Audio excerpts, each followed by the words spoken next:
அட போது விடுங்கடா அப்படின்னு ரோஹித் சர்மா கிளம்புனாலும் கிளம்பிடுவார். Boys and girls and my dear buddies welcome hi from Bala.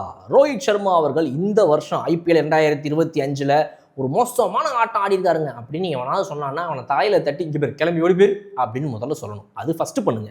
அப்புறமா இந்த வீடியோக்குள்ளே வாங்க. தட்டிட்டீங்களா? தலையில் அடிச்சு அனுப்பியாச்சா? Right, okay.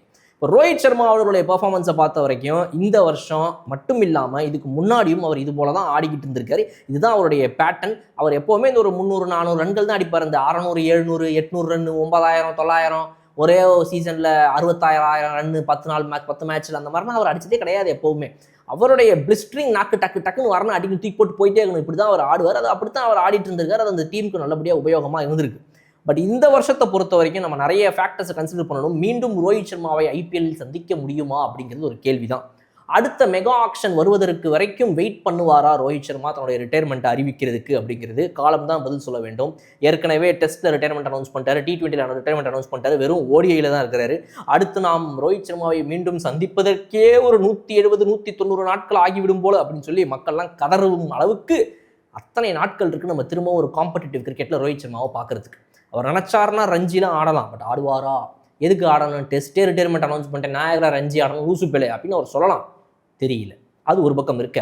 இந்த ரஞ்சி, துலீப் டிராஃபி, அப்புறம் விஜய் ஹசாரே, அப்புறம் இந்த சையத் முஷ்டக் அலி டிராஃபி, இதிலெல்லாம் இவர் ஆடுனார்னா நம்ம இவரை பார்க்க முடியுமே தவிர இதில் எதுலையுமே அவர் ஆடுவதற்கான சாத்தியக்கூறுகள் இல்லை என்னும் பட்சத்தில் கண்டிப்பாக நம்ம அத்தனை நாட்கள் நான் சொன்ன மாதிரி கிட்டத்தட்ட ஒரு 200 நாள் வெயிட் பண்ணி தான் நம்ம அவர் மீண்டும் பார்க்க முடியும். ஸோ அந்த ஒரு 5-6 மாதம் கழித்து நம்ம பார்க்க போகிற ரோஹித் சர்மா ஐபிஎல்லில் மீண்டும் வருவாரா ஒரு வருஷம் கழிச்சு அப்படின்னா 38 வயசு ஆகிவிட்டது ரோஹித் சர்மா அவர்களுக்கு. அடுத்த ஐபிஎல்லை அவர் விளையாடும் பொழுது ஏப்ரல் மாதம் 30 அடுத்த வருஷம் அவருக்கு 39 வயது ஆகிவிடும் அப்படிங்கிறதே நம்ம இந்த இடத்துல புரிஞ்சுக்கணும்.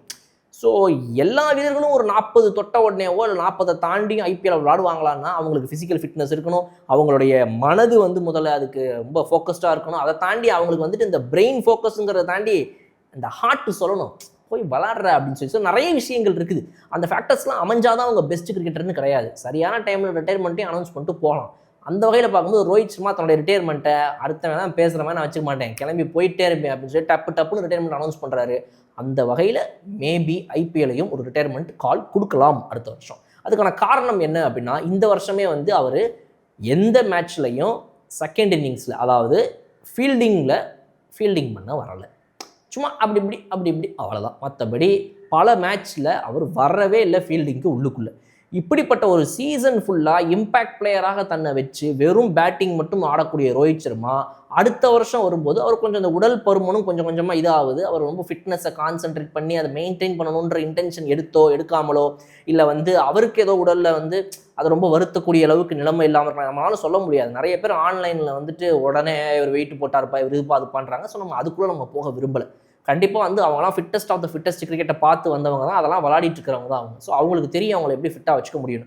பட் அவரே நான் ஃபீல்டிங்லாம் பண்ணல, நான் இம்பாக்ட் பிளேயராக இருக்கிறேன்னு சொல்லும்போது அவருக்கு ஏதோ ஒரு கன்சர்ன் இருக்குதுங்கிறது நம்ம புரிஞ்சுக்க முடியுது. நடுவில் அவருக்கு காலில் அடிபட்டுச்சுன்னாங்க. பட் அதை தாண்டி அவர் பேட்டிங் பண்ணுறாரு, ரன்னிங் பிட்வீன் த விக்கெட்ஸ் ஓடுறாரு, பட் ஃபீல்டிங் வர மாட்டேங்கிறாருன்றது ஒரு கன்சர்ன் தான். ஸோ அது இன்ஜுரியா இல்லை தன்னுடைய ஃபீல்டிங் அவ்வளவு சூப்பராக இருக்காதுன்னு அவர் நினைக்கிறாராங்கிறது தான் இங்கே கேள்வி. ஸோ தாவி பறந்து விழுந்து பிடிக்கணும், பவுண்ட்ரி லைன்லலாம் ஸ்கிட் அடித்து டைவ் அடித்து பிடிக்கணும், இதை நான் பண்ண முடியுமா, இல்லை நான் இன்னர் சர்க்கிள்குள்ளேயே இருப்பேனா அப்படிங்கிற இந்த கேள்விகளுக்கெல்லாம் தானே பதில் சொல்லணுங்கிற நிலைமையில கூட ரோஹித் சர்மா அந்த முடிவை எடுத்துருந்துருக்கலாம். நம்ம அதை முதல்ல மதிக்கணும். கண்டிப்பாக அது அவருடைய சூப்பரான டெசிஷன். பட் என்னை பொறுத்த வரைக்கும் அவர் ஒரு மாஸ்டர் மைண்ட். 5 கப்புக்கு சொந்தக்காரர் மும்பை இந்தியன்ஸில். அப்படிப்பட்ட ஒருத்தர் 5 கப்பை லிஃப்ட் பண்ண ஒரு ஆள் அவர் ஃபீல்டிங் வெளியே உட்காந்து 20 ஓவருக்கு கையை காட்டிட்டு அவன் வர சொல்கிறாடே அப்படின்னு சொல்லி அவருடைய யூஸ்வல் ஸ்டைல் இப்படியே கையை காட்டி அவர் திட்டிட்டு இருக்காரு பாருங்க. எனக்கு அதில் கொஞ்சம் கூட விருப்பமே இல்லை. எனக்கு ரோஹித் சர்மா 20 ஓவர் உள்ளுக்குள்ளே இருக்கணும், ஒரு 4 போனால் கூட தாங்கிக்க மாட்டாரே, என்னடா அப்படிம்பாரு. ஆப்போசிட் டீம் 0க்கு ஆல் அவுட் ஆனால் மட்டும்தான் அவர் முகத்தில் கொஞ்சம் சிரிப்பை நீங்கள் பார்க்க முடியும்.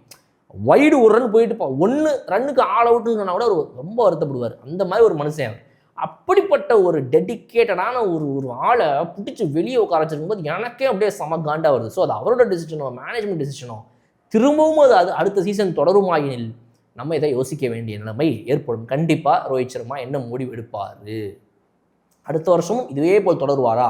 நான் அடுத்த இன்னொரு 1-2 வருஷம் அந்த ஆக்ஷன் வர வரைக்கும் அப்படியே இந்த மாதிரி விளையாடிடலான் இருக்கேன், வெறும் பேட்டிங் மட்டும் பண்ணிட்டு அப்படின்னு இருப்பாரா? இல்லை வேண்டாம் அப்படின்னு சொல்லிட்டு கிளம்பி போவாரா தலைவன் அப்படிங்கிறத நம்ம முடிவு பண்ணுவோம். பட் ரோஹித் சர்மா 2024 சரி 2025 சரி அவருடைய best strike rate of IPL விளையாடிட்டு இருக்காரு. அபோவ் 145 பிட்வீன் 150 ஸ்ட்ரைக் ரேட்டில் விளையாடிட்டு இருக்காரு. ஸோ இது பேடுன்னு நம்ம சொல்லவே முடியாது. மீண்டும் மீண்டும் சொல்கிறேன், ரோஹித் சர்மா நல்ல கிரிக்கெட்டை விளையாடிட்டு இருக்கிறாரு. எல்லா இன்னிங்ஸும் விளாட்றதில்ல, பட் சரியாக தான் விளையாடிட்டு இருக்காரு. ஒரு ஷார்ட் கேமியோ ஆடினாலும் அது சூப்பராக ஆடுறாரு. பால்ஸை வேஸ்ட் பண்ணி டீமுக்கான தொந்தரவு கொடுக்குறது கிடையாது. ஒரு மேட்ச் நடந்துச்சு, மற்றபடி இது பண்ணுறது இல்லை. சிச்சுவேஷனுக்கு ஏற்ற கிரிக்கெட்டை கரெக்டாக விளாட்றாரு.